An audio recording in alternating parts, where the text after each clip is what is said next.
வணக்கம். மாலை முரசு செய்திகளை விரிவாக பார்ப்பதற்கு முன் தலைப்புச் செய்திகளை பார்க்கலாம். புதிய தொகுதி மறுவரையறை நடவடிக்கை தென்னிந்தியாவை பாதிக்கும் என மத்திய அரசுக்கு முதலமைச்சர் ஸ்டாலின் கண்டனம்.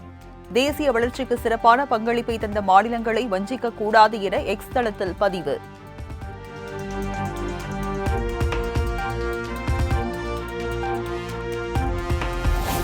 தமிழகத்தில் மக்களவை தொகுதிகள் குறையும் என சொன்னது யார் என பாஜக மாநில தலைவர் அண்ணாமலை கேள்வி. கற்பனையின் மூலம் குழப்பத்தை ஏற்படுத்த முயற்சிக்கிறார் முதல்வர் என குற்றச்சாட்டு. 22 வரணும் 10 தான் வருது அப்படி முதலமைச்சர் அவர்கள் யாரு சொன்னாங்கன்னு சொன்னா அனைத்து கட்சி கூட்டத்தில் பாரதிய ஜனதா கட்சி பங்கேற்கும். அனைத்து கட்சி கூட்டத்துக்கு நீங்க போகணும்னா முதலமைச்சர் சொல்லணும் இவங்க சொன்னாங்க, பார்லிமெண்ட்ல சொன்னாங்க, பிரதமர் சொன்னாங்க, அல்லது ஒரு சீக்ரெட் டாக்குமெண்ட் என் கை கிடைச்சதுன்னு எதுவுமே இல்லாம அனைத்து கட்சி கூட்டத்தில் போய் டீ காஃபி பஜ்ஜி சாப்பிட்டு வர போகணுமானா தமிழ்நாட்டுக்கு 22 வரணும் 10 தான் வருது அப்படி முதலமைச்சர்.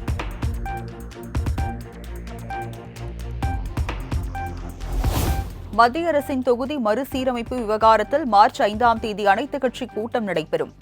40 கட்சிகளுக்கு அழைப்பு விடுக்கப்படும் என்றும் முதலமைச்சர் மு.க. ஸ்டாலின் அறிவிப்பு. தமிழ்நாடு இன்னைக்கு மிகப்பெரிய உரிமை போராட்டத்தை நடத்த வேண்டிய சூழ்நிலைக்கு தள்ளப்பட்டிருக்கு. ஆகவே வருகிற 5ஆம் தேதி அனைத்து கட்சி கூட்டம், அதாவது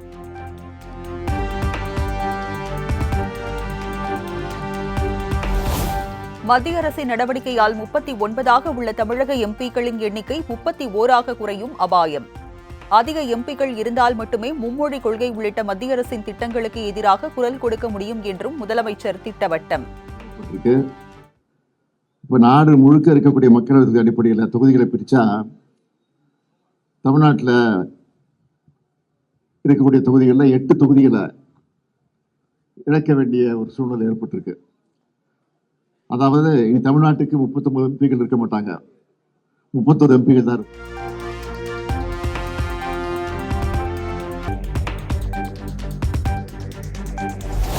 தமிழக அரசின் அனைத்து கட்சி கூட்டத்தில் கலந்து கொள்வது குறித்து எடப்பாடி பழனிசாமி முடிவு செய்வார். தொகுதி மறுசீரமைப்பு என்ற மத்திய அரசின் நடவடிக்கையை ஒருபோதும் ஏற்றுக்கொள்ள முடியாது என்றும் முன்னாள் அமைச்சர் ஜெயக்குமார் பேட்டி.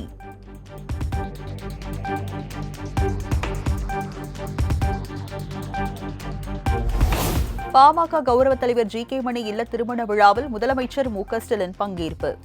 மணமக்களை பூங்கொத்து கொடுத்து வாழ்த்தி புகைப்படம் எடுத்துக் கொண்டார்.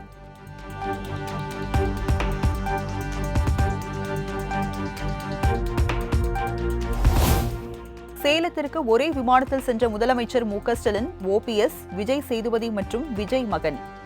பாமக கௌரவ தலைவர் ஜி.கே. மணியின் இல்ல திருமண விழாவில் பங்கேற்பு.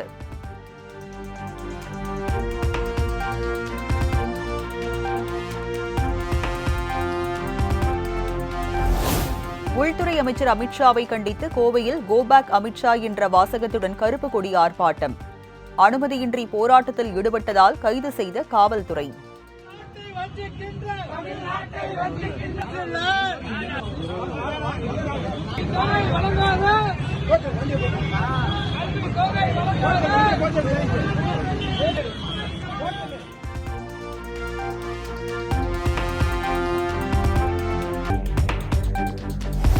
சென்னை டைடல் பார்க் அருகே 27 கோடி 50 லட்சம் ரூபாய் மதிப்பீட்டில் கட்டப்பட்டுள்ள யூ வடிவ பாலம் திறப்பு.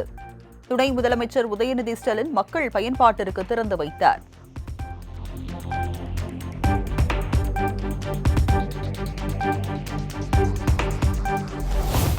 முதலமைச்சர் மு.க. ஸ்டாலின் தலைமையில் தமிழக அமைச்சரவை கூட்டம். பட்ஜெட்டில் இடம்பெறும் அம்சங்கள் குறித்து ஆலோசனை நடத்தியதாக தகவல்.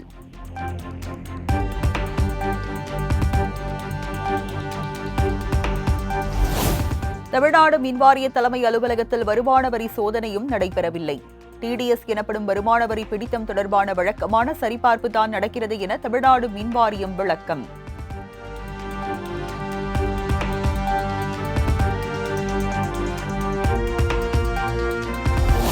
கோவை வடக்கு சட்டமன்ற தொகுதி அதிமுக எம்எல்ஏ அம்மன் அர்ஜுனன் இல்லத்தில் லஞ்ச ஒழிப்புத்துறையினர் சோதனை. வருமானத்திற்கு அதிகமாக சொத்து சேர்த்ததாக வழக்கு பதிவு செய்யப்பட்ட நிலையில் ரெய்டு.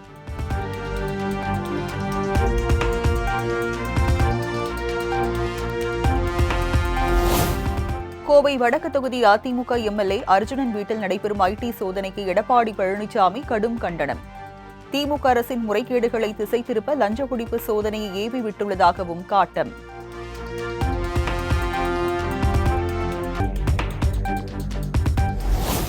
பெங்களூருவை தலைமையிடமாக கொண்டு சென்னை நந்தனத்தில் செயல்படும் கட்டுமான நிறுவனத்தில் ஐடி ரெய்ட். பிரஸ்டீஜ் பாலிகன் வணிக கட்டிடத்தில் செயல்பட்டு வரும் அலுவலகத்தில் வருமான வரித்துறை அதிகாரிகள் சோதனை.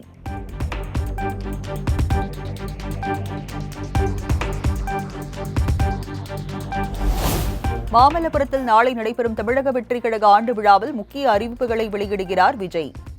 சிறப்பு ஆலோசகராக தேர்தல் வியூக அமைப்பாளர் பிரசாந்த் கிஷோர் பேச உள்ளதாகவும் தகவல்.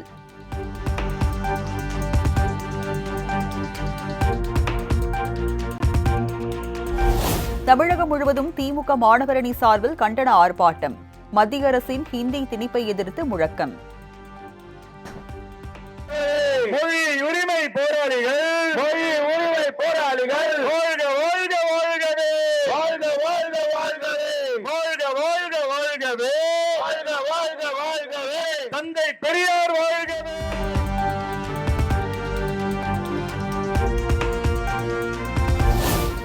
தமிழ்நாட்டில் ஹிந்தியை திணிக்கும் மும்மொழி கொள்கையை ஏற்க மாட்டோம். திமுக எம்பி கனிமொழி திட்டவட்டம். இதை மையமாக வைத்து இன்னொரு மொழி, அது என்ன மொழி அப்படிங்கிறத அந்த குழந்தை தான் தீர்மானிக்க வேண்டும்.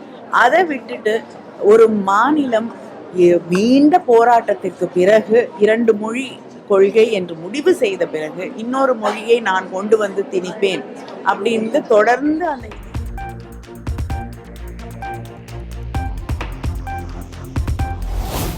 ரூபாய் நோட்டுகளில் உள்ள ஹிந்தியை முடிந்தால் அழித்து பாருங்கள். திமுகவினருக்கு சவால் விட்ட ஹெச் ராஜா. ஏன்னா வீட்டில் உட்காந்துட்டே அழிக்கலாம். ஏன் 500 ரூபா நோட்டில் இருக்கிற ஹிந்தியை அழி பார்ப்போம். மானங்கட்டவங்களா, மானங்கட்டவர்கள். உங்கள் 100 ரூபா நோட்டில் 500 ரூபா நோட்டில் இருக்குல்ல, 200 ரூபா நோட்டில் இருக்குல்ல, 100 ரூபா நோட்டில் இருக்க அந்த ஹிந்தியை அழி பார்ப்போம். என்ன வெக்கங்கட்ட செயல்? இதை பார்த்து கொண்டு திமுக தலைமை எப்படி இருக்குன்னு கேட்குறேன் நான்.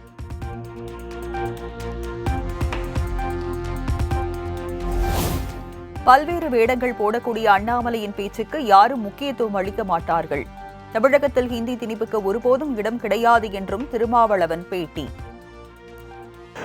அண்ணாமலை பேசுவது ஒரு விதண்டாவாதம் பேசுகிறார். அவருடைய அரசியலை இங்கே நிலைநாட்ட வேண்டும் என்று விரும்புகிறார். அவர் கர்நாடகாவிலே இருந்தால் நான் கன்னடன் என்பார், தமிழ்நாட்டிலே வந்தால் நான் தமிழன் என்பார். RSS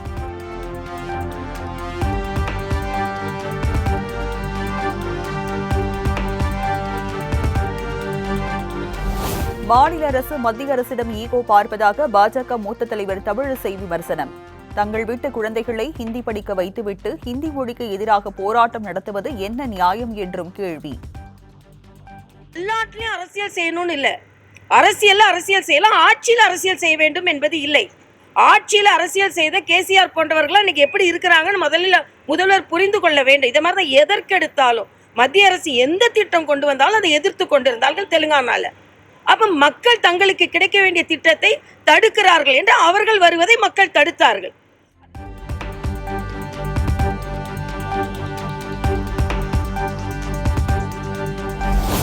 தமிழ் காக்கும் அறப்போரில் ஹிந்தி திணிப்பை எதிர்க்க உங்களில் ஒருவனாக என்றும் நான் நிற்பேன். ஆதிக்கத்துக்கு முற்றுப்புள்ளி வைக்கும் வரை போராட்டம் தொடரும் என திமுக தொண்டர்களுக்கு முதலமைச்சர் மு.க. ஸ்டாலின் கடிதம்.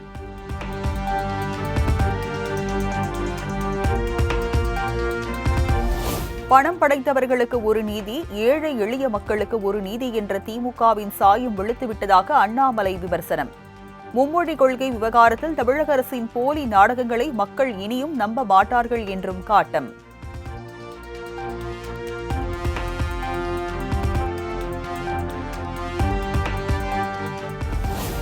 மும்மொழி கொள்கை மற்றும் PM ஸ்ரீ விவகாரத்தில் திமுக அரசு இரட்டை வேடம் போடுகிறது. அனைத்து விஷயங்களிலும் 1000 பச்சோந்திகளுக்கு தமிழக அரசு சமம் என்றும் முன்னாள் அமைச்சர் ஜெயக்குமார் விமர்சனம்.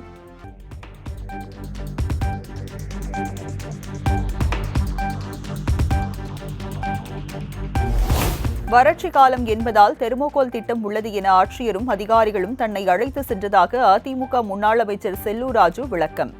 தன்னை மட்டும் தெர்மோகோல் என ஓட்டுகிறார்கள் எனவும் பேட்டி. தெர்மாக்கோல்லாம் ஓட்டுனாங்க. ஆமா. ஆனா உண்மை அப்படி அது இல்லைன்னு சொன்னீங்களா? அது என்ன? இப்ப அதுவும் அதே திரும்ப வரணுமா? இல்ல இன்னைக்கு நான் எப்படி மாமன்றத்துக்கு போனோனோ என்ன நோக்கத்துக்கு போனேன், மதுரை மக்களுக்கு மிக கஷ்டப்படுறாங்க, துன்பப்படுறாங்க, திருவிளக்கு சரியா எரியல, குப்பையும் கூடமா மதுரை காட்சி அளிக்குது.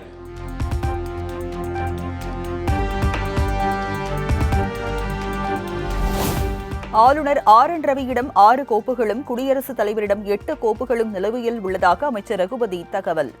மசோதா நிலுவை குறித்த வழக்கில் தமிழக அரசுக்கு ஆதரவாக உச்சநீதிமன்றம் நல்ல தீர்ப்பு வழங்கும் என நம்பிக்கை.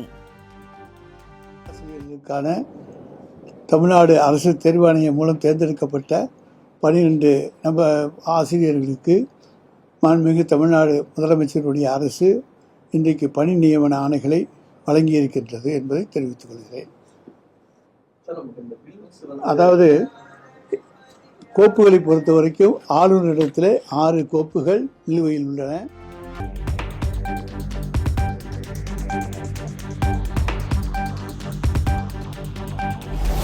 பாஜக மாநில கலை மற்றும் கலாச்சார பிரிவு அணி செயலாளர் ரஞ்சனா நாச்சியார் விலகல். மும்மொழி கொள்கை திணிப்பு, திராவிட மீதான வெறுப்பை கண்டித்து விலகுவதாக அறிக்கை.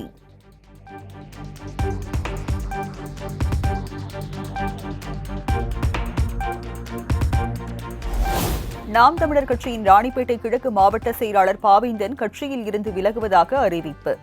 காளியம்மாளை தொடர்ந்து அடுத்தடுத்த நிர்வாகிகள் வெளியேறி வருவதால் கலகலக்கிறது நாம் தமிழர் கட்சி.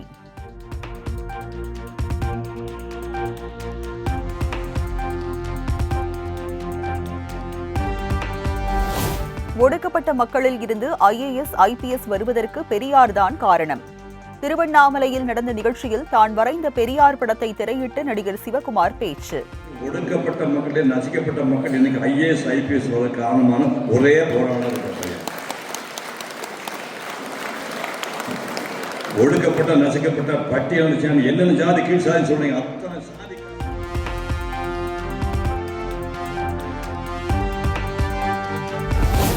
கடந்த 2020ஆம் ஆண்டுக்கு பிறகு தமிழக அரசு துறைகளில் நியமிக்கப்பட்டுள்ள தற்காலிக பணியாளர்களை நீக்க வேண்டும்.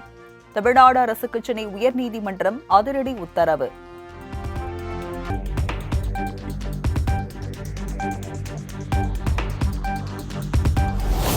அண்ணா பல்கலைக்கழக பாலியல் வன்கொடுமை வழக்கில் கைது செய்யப்பட்ட ஞானசேகரனின் தாயார் சென்னை உயர்நீதிமன்றத்தில் மனு. தன் மகனை குண்டர் தடுப்பு சட்டத்தின் கீழ் கைது செய்யப்பட்ட உத்தரவை ரத்து செய்ய வேண்டும் என கோரிக்கை.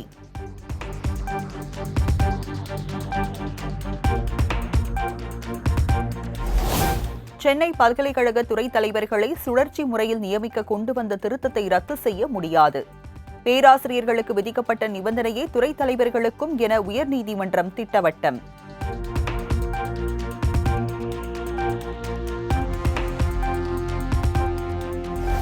கள்ளக்குறிச்சி விஷச்சாராய மரண வழக்கில் கைது செய்யப்பட்ட முக்கிய குற்றவாளிகள் 2 ஜாமீன் மனுக்கள் தள்ளுபடி. சிபிஐ தரப்பின் கோரிக்கையை ஏற்று சென்னை உயர்நீதிமன்றம் உத்தரவு.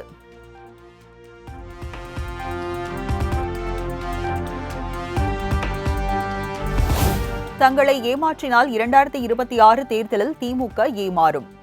ஜாக்டோ ஜியோ அமைப்பினர் எச்சரிக்கை.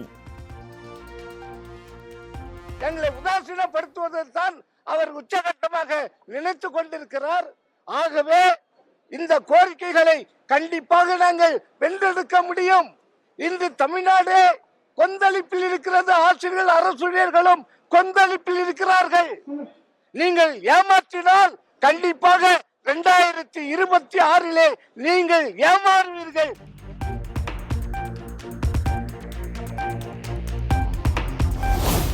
திருவள்ளூர் அடுத்து மப்பேடு நமச்சிவாயபுரம் பகுதியில் மகனை பெட்ரோல் ஊற்றி எரித்த தாய் கைது.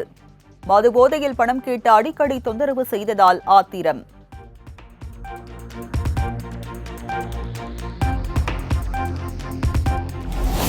மேல்மலையனூர் அங்காளம்மன் கோயில் மாசி தேரோட்டத்தை முன்னிட்டு விழுப்புரம் மாவட்டத்திற்கு மார்ச் 4ஆம் தேதி உள்ளூர் விடுமுறை.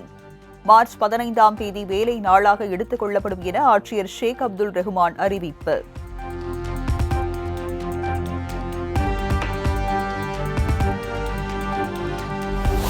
சிவகங்கை மாவட்டம் திருப்பத்தூர் மற்றும் அதன் சுற்றுவட்டார பகுதிகளில் திடீரென கொட்டி தீர்த்த மழை. வெப்பம் தணிந்து குளிர்ச்சியான சூழல் நிலவுவதால் மக்கள் மகிழ்ச்சி.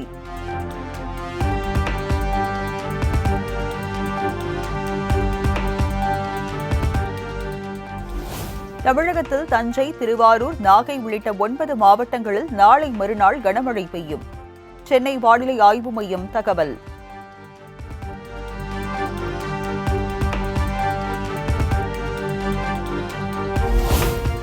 மத்திய அமைச்சர் பியூஷ் கோயலுடன் செல்ஃபி எடுத்து எக்ஸ் வலைதளத்தில் பதிவிட்ட காங்கிரஸ் எம்பி சசி தரூர். கேரளாவில் சிபிஎம் அரசின் கொள்கைகளை அண்மையில் பாராட்டியிருந்த நிலையில் புதிய சர்ச்சை.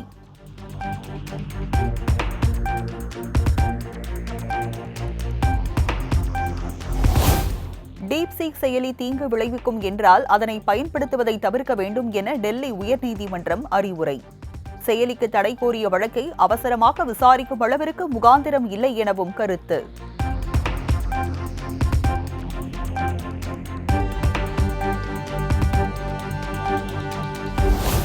சீக்கியர்களுக்கு எதிரான கலவரத்தில் தந்தை மகனை கொன்ற வழக்கில் காங்கிரஸ் முன்னாள் எம்பி சஜன்குமாருக்கு ஆயுள் தண்டனை. கடந்த 1984ஆம் ஆண்டு நடந்த கலவரம் தொடர்பான வழக்கில் டெல்லி சிறப்பு நீதிமன்றம் தீர்ப்பு.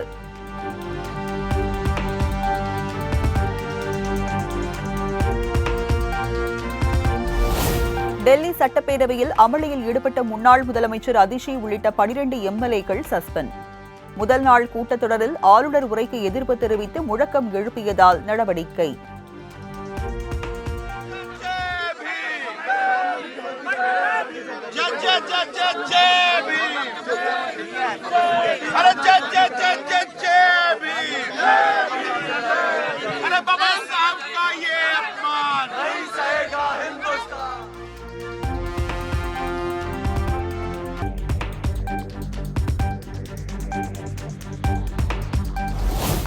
டெல்லியில் ஆம் ஆத்மி ஆட்சியில் மேற்கொள்ளப்பட்ட மதுபான கொள்கை முறைகேட்டின் மூலம் 2000 கோடி ரூபாய் இழப்பு. சட்டப்பேரவையில் தாக்கல் செய்யப்பட்ட சிஏஜி அறிக்கையில் பரபரப்பு குற்றச்சாட்டு.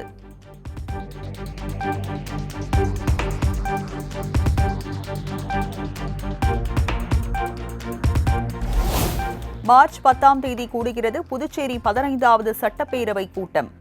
மார்ச் 12ஆம் தேதி பொது பட்ஜெட் தாக்கல் செய்யப்படும் என சபாநாயகர் செல்வம் தகவல்.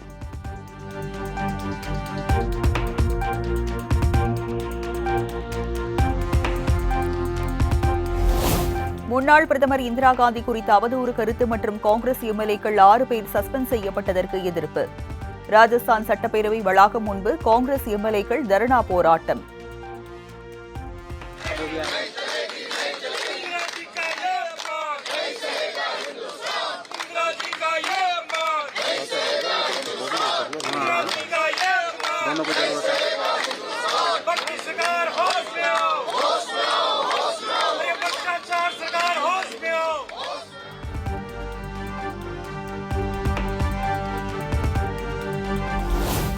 கும்பமேளாவில் கணவர் கலந்து கொள்ள இயலாததால் போனில் வீடியோ கால் செய்து புனித நீராடிய மனைவி. இணையத்தில் வைரலாகும் வீடியோ.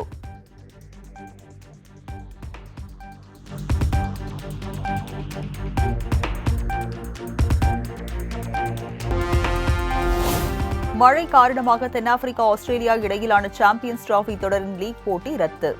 போட்டி கைவிடப்பட்டதால் இரு அணிகளுக்கும் தலா 1 புள்ளிகள் அளிக்கப்படும் என தகவல்.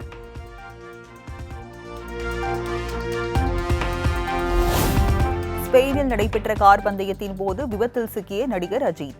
சிறிய விபத்திற்கு பிறகு நிதானமாக காரை ஓட்டிய வீடியோ வைரல்.